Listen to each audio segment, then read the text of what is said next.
नमस्ते साथीहरू। आज चाहिँ म यहाँहरूमाझ गोल्डन पोइन्ट्स फर हेल्थ लोकसेवा भनेर 50 वटा इम्पोर्टेन्ट अथवा गोल्डन पोइन्ट्स लिएर आएकी छु।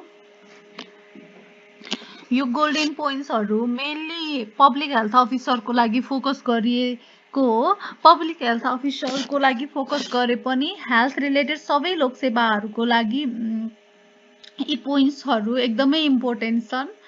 र फर्स्टमा छ आल्मा आटा कन्फरेन्समा चाहिँ 134 वटा कन्ट्रिजहरू पार्टिसिपेटेड भएको थिए र पिएससीको लागि साइन गरेको थिए। सम्झिनुहोस् है, आल्मा आटामा 134 वटा कन्ट्रिजहरू पार्टिसिपेटेड भएका थिए र सस्टेनेबल गोलमा 17 वटा गोल छन्, जसमध्ये 3 वटा goal directly related to health. सस्टेनेबलको सबाट 17 को स सम्झिनुहोस् है, जसरी सम्झिए पनि हुन्छ, पढ्ने त हो। सस्टेनेबल गोलमा चाहिँ 17 वटा गोल्स छन्, जसमध्ये 3 वटा चाहिँ directly link with health related with health. र डब्लुएचओले 30 जनवरी 2020 मा कोभिड-19 लाई public health emergency of international concern भनेर डिक्लेयर गरेको थियो। त्यसै गरी 11 मार्च 2020 इङ्ग्लिस र नेपाली भयो।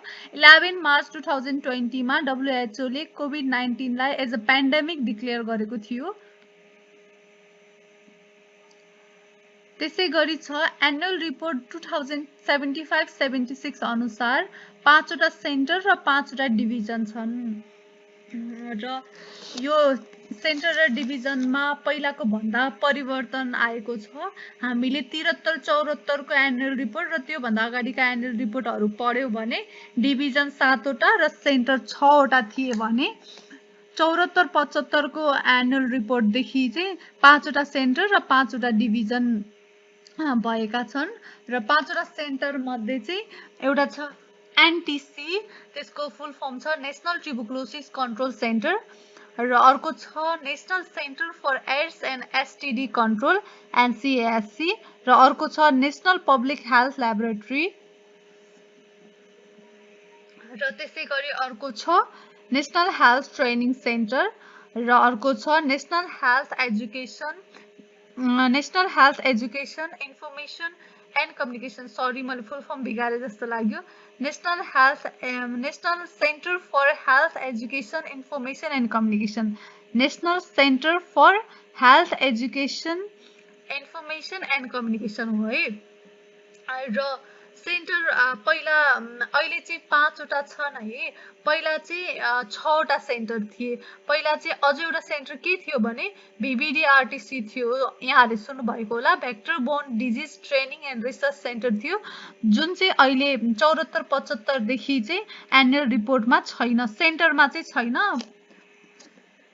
र त्यसै गरी डिभिजन पनि पहिला 7 वटा थिए, अहिले चाहिँ 6 वटा डिभिजन छन्।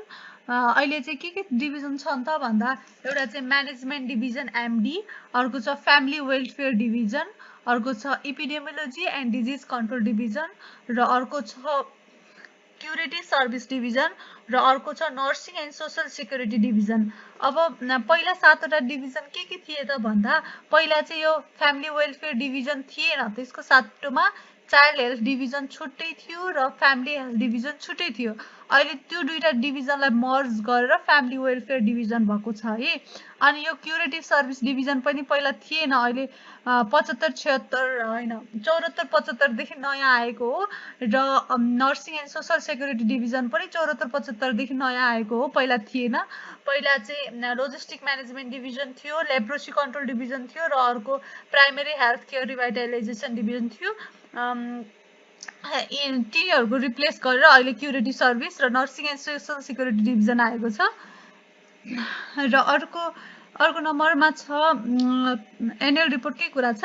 एनुअल रिपोर्ट 2075-76 अनुसार चाहिँ महिला स्वयंसेविकाको संख्या चाहिँ 51,420 छ।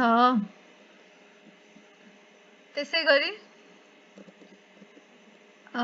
गरी BCG is a live vaccine र मोस्ट हट सेन्सिटिभ भ्याक्सिन भनेर ओपिभीलाई चिनिन्छ।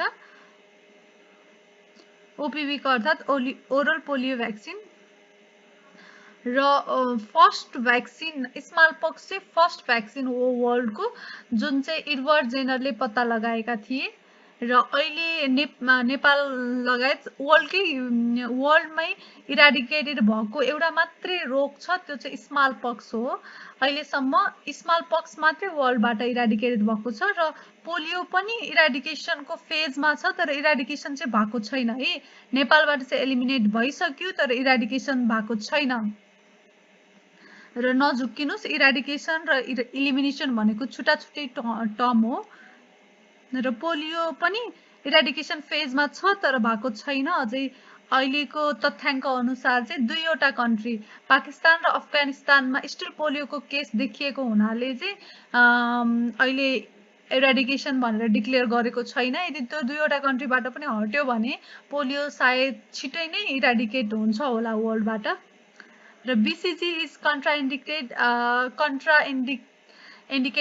for HIV infected children. HIV infected चिल्ड्रेनमा चाहिँ BCG लगाइदैन। त्यसै गरी BCG is given intradermal at right hand, दायाँ पाखुरामा इन्ट्राडर्मल्ली दिन्छ BCG खोप चाहिँ। यो चाहिँ BCG एट बर्थ भनेर भनिन्छ। BCG जन्मिसकेपछि दिइन्छ। र यदि जन्मिँदा बित्तिकै दिएन BCG भने उसलाई चाहिँ 1 वर्षसम्म पनि BCG खोप दिन मिल्छ। र HIV चाहिँ अहिले की पपुलेसनमा कन्सन्ट्रेटेड एपिडेमिक्समा छ नेपालमा। HIV को अवस्था कस्तो छ भनेर आयो भने कन्सन्ट्रेटेड एपिडेमिक्स छ HIV। र अर्को छ prevention of mother to child transmission PMTCT programme नेपालमा फेब्रुअरी 2005 देखि स्टार्ट भएको थियो। PMTCT मा विशेष गरी चाहिँ जुन गर्भवती आमा HIV इन्फेक्टेड आमा गर्भवती आमा हुन्छ उहाँबाट चाहिँ बच्चामा HIV नसरोस् भनेर विभिन्न खालका इन्टरभेन्सनहरू गर्ने गरिन्छ। र PMTCT चाहिँ HIV सँग रिलेटेड छ, यदि यहाँलाई थाहा छैन भने। Leprosy is considered as public health problem when the prevalence is more than 1 in 10,000 population. Leprosy लाई चाहिँ public health problem भनेर त्यति बेला भनिन्छ जब चाहिँ त्यसको प्रिभ्यालेन्स रेट 1 per 10,000 population भन्दा हाई हुन्छ, 1 भन्दा माथि हुन्छ। त्यति बेला चाहिँ प्रिभ्यालेन्स रेट पब्लिक हेल्थ प्रब्लमको रूपमा आइडेन्टिफाई गरिन्छ। र नेपालमा लेप्रोसी पब्लिक हेल्थ प्रब्लमको रूपमा अहिले छैन, किनभने 2009 डिसेम्बरमा एलिमिनेसन स्ट्याटस एचिभ गरेको थियो। र 2010 मा चाहिँ डिक्लेयर गरेको थियो, एलिमिनेसन भयो भनेर 2010 मा डिक्लेयर गरेको थियो। यो क्वेसनमा चाहिँ नझुक्किनुस् है। 2009 मा एचिभ गरेको थियो एलिमिनेसन स्ट्याटस र 10 मा आएर डिक्लेयर गरेको थियो। यो चाहिँ नेसनल लेभलमा डिक्लेयर गरेको हो एलिमिनेसन भयो भनेर। डिस्ट्रिक्ट लेभलमा चाहिँ अझै लेप्रोसी एलिमिनेसन भएको छैन, किनभने 17वटा जिल्लामा अझै पनि लेप्रोसीको प्रिभ्यालेन्स रेट 1 भन्दा बढी छ। त्यसकारणले डिस्ट्रिक्ट लेभलमा भएको छैन र नेसनल लेभलमा चाहिँ 2010 मा डिक्लेयर भइसक्यो। एचिभ चाहिँ 2009 मा भएको हो। त्यसै गरी golden 1000 days is related to nutrition है। न्युट्रिसन गोल्डन 1000 डेज केसँग रिलेटेड छ भनेर सोध्यो भने न्युट्रिसनसँग भन्ने। गोल्डन 1000 डेजको मिनिङ के हो भने जब एउटा आमाले बच्चा कन्सिभ गर्छ र त्यो बच्चा कन्सिभ गरेर जन्मिसकेपछि बच्चा 2 वर्षको हुने बेलासम्म त्यो पिरियड चाहिँ 1000 डेजको हुन्छ। र 1000 डेजमा विशेष गरी आमालाई र बच्चालाई एकदम केयर न्युट्रिसन बढी न्युट्रिसन भएको खानाहरू खाने, बढी केयर चाहिने भएकोले न्युट्रिसनमा गोल्डन 1000 डेज भनेर सुनौलो 1000 डे भनेर धेरै प्रोग्रामहरू पनि छन् नेपालमा। र अब्जेक्टिभ जहिले पनि स्मार्ट खालको हुनुपर्छ भनेर हामीले भनिन्छ। र त्यो स्मार्टको मिनिङ चाहिँ specific, measurable, achievable, realistic and time bound हो। र अर्को छ communication may be verbal as well as non verbal है। कम्युनिकेसन भन्दा बित्तिकै भर्बल हुन्छ भन्ने कन्सेप्ट हुन्छ, त्यो हटाउनुहोस्। Communicable may be verbal as well as non verbal. र अर्को छ मेडिकल एबोर्सन र सर्जिकल एबोर्सन कहिले कहिले गर्ने भनेर मेडिकल एबोर्सन चाहिँ नेपालको केसमा है अरु कन्ट्रीको मलाई थाहा भएन अरु कन्ट्रीकोमा यही छ कि अर्को छ र नेपालको केसमा चाहिँ मेडिकल एबोर्सन चाहिँ 9 विक्ससम्म गर्न मिल्छ मेडिसिन खाएर गरिन्छ मेडिकल एबोर्सन चाहिँ सर्जिकल एबोर्सन चाहिँ मेडिकल डाक्टरले अब सर्जिकल प्रोसिड्युरबाट गर्नुहुन्छ र सर्जिकल एबोर्सन चाहिँ 12 विक्ससम्म गरिन्छ है सर्जिकल एबोर्सन 12 विक्स र मेडिकल एबोर्सन चाहिँ 9 विक्ससम्म अनि एबोर्सन चाहिँ नेपालमा लिगलाइज छ फर यो kind information infective stage of malaria parasite भनेर स्पोरोजोइटलाई चिनिन्छ र फिडिङ स्टेज भनेर ट्रोपोजोइट्सलाई randomisation is done to eliminate selection bias हटाउनको लागि रेन्डमाइजेसन गरिन्छ र अर्को छ pap smear is an example of secondary prevention secondary प्रिभेन्सनको प्याप स्मेयर चाहिँ सेकेन्डरी प्रिभेन्सनको एक्जाम्पल हो र सेकेन्डरी प्रिभेन्सनमा चाहिँ अर्ली डायग्नोसिस र प्रम्प्ट ट्रिटमेन्ट पर्छ हैन र अर्ली डायग्नोसिस भन्दा बित्तिकै फेरि स्क्रिनिङ भनेको त रोग लाग्नु भन्दा पहिले नै गर्ने हो त्यही भएर प्राइमेरी प्रिभेन्सन होला भनेर मेन्टालिटी नबनाउनुस् स्क्रिनिङ चाहिँ सेकेन्डरी प्रिभेन्सनमा पर्छ र अर्को छ primordial prevention deals with individual without risk फ्याक्टरै डेभलप नभएको इन्डिभिजुअलको लागि प्राइमेरी प्रिभेन्सन गरिन्छ र चाहिँ एनडीएचएस को डाटा छ थोरै मात्र डाटा छ 3 वटा र एनडीएचएस 2016 अनुसार न्यूनेटल मोर्टालिटी रेट चाहिँ 21 पर 1000 लाइफ बर्थ छ भने इन्फेन्ट मोर्टालिटी रेट 32 पर 1000 लाइफ बर्थ र अन्डर 5 मोर्टालिटी रेट चाहिँ 39 पर 1000 लाइफ बर्थ 2016 को एनडीएचएस अनुसार अब नियोनेटल भनेको 28 डेजसम्मको बच्चालाई नियोनेटल भनिन्छ इन्फेन्ट भनेको चाहिँ 1 वर्ष भन्दा मुनिको बच्चालाई इन्फेन्ट भनिन्छ त्यसै गरी the ideal number for group discussion is 6 to 12 त्यसै गरी अर्को छ the best media of health education is television but the best media in Nepal is radio यदि यहाँहरूलाई नेपाल भनेर स्पेसिफाई नगरिकन the best media of health education मात्रै भनेर सोच्यो भने चाहिँ टेलिभिजन लेखिदिनु किनभने टेलिभिजन भनेको टेलिभिजनमा अडियो भिजुअल एड दुवै हुन्छ अडियो पनि भिजुअल पनि त्यसकारणले यो बेस्ट मिडिया हो तर नेपालको केसमा टेलिभिजन सबै ठाउँमा एक्सेसिबल नहुने भएको हुनाले नेपालको केसमा चाहिँ radio is the best media in Nepal है र अर्को छ Demonstration is the best method for skill development. The best type of leadership is democratic. The best way of learning is learning by doing.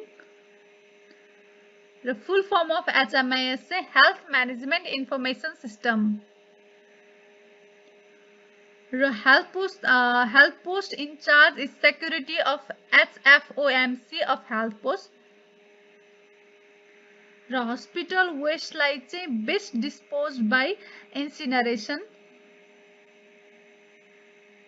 र धेरै जसो इन्डस्ट्रिजमा most common physical hazard is heat र first international conference on health is Ottawa charter of health promotion जुन चाहिँ अटुवा क्यानाडामा भएको थियो र फादर अफ पब्लिक हेल्थ भनेर कुनै मेनको नाम हैन कि डिजिजको नामबाट फादर अफ पब्लिक हेल्थ राखिएको छ र फादर अफ पब्लिक हेल्थ चाहिँ कोलेरा हो है father of public health is cholera र father of medicine and first true epidemiologist is Hippocrates र मिलेनियम डेभलपमेन्ट गोल्समा चाहिँ 8 वटा गोल्स छन् 18 वटा टार्गेट र 48 वटा इन्डिकेटर के रे 8 वटा गोल 18 वटा टार्गेट अनि 48 वटा इन्डिकेटर मिलेनियम डेभलपमेन्ट गोलमा र case control study is retrospective study र सोर्स अफ डाटा चाहिँ जनरली दुईटा टाइपको हुन्छ एउटा प्राइमेरी सोर्स आफै गएर जो मान्छेलाई डाटा चाहिएको हो उसले आफै गएर फिल्डमा डाटा कलेक्सन गरेर गरायो भने प्राइमेरी सोर्स भनिन्छ त्यस्तोलाई र अर्को छ सेकेन्डरी सोर्स। सेकेन्डरी सोर्स भनेको पहिला कसैले कलेक्ट गरिसकेको डाटालाई हामीले युज गर्यौँ भने त्यस्तो डाटालाई सेकेन्डरी सोर्स भनिन्छ। र मेजर अफ सेन्ट्रल टेन्डेन्सीमा मिन, मेडियन र मोड तीनवटा पर्छ है। What are the measure of central tendency भन्यो भने मिन, मेडियन एन्ड मोड। र प्रोबेबिलिटी जहिले पनि 0 देखि 1 सम्म रेन्ज हुन्छ, बीचमा 0 देखि 1 सम्म प्रोबेबिलिटी रेन्ज फ्रम 0 to 1। र when the true null hypothesis is rejected, the error is called type 1 error।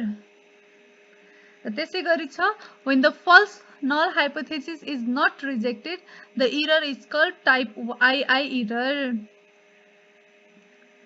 र rubella is also known as 3-day disease।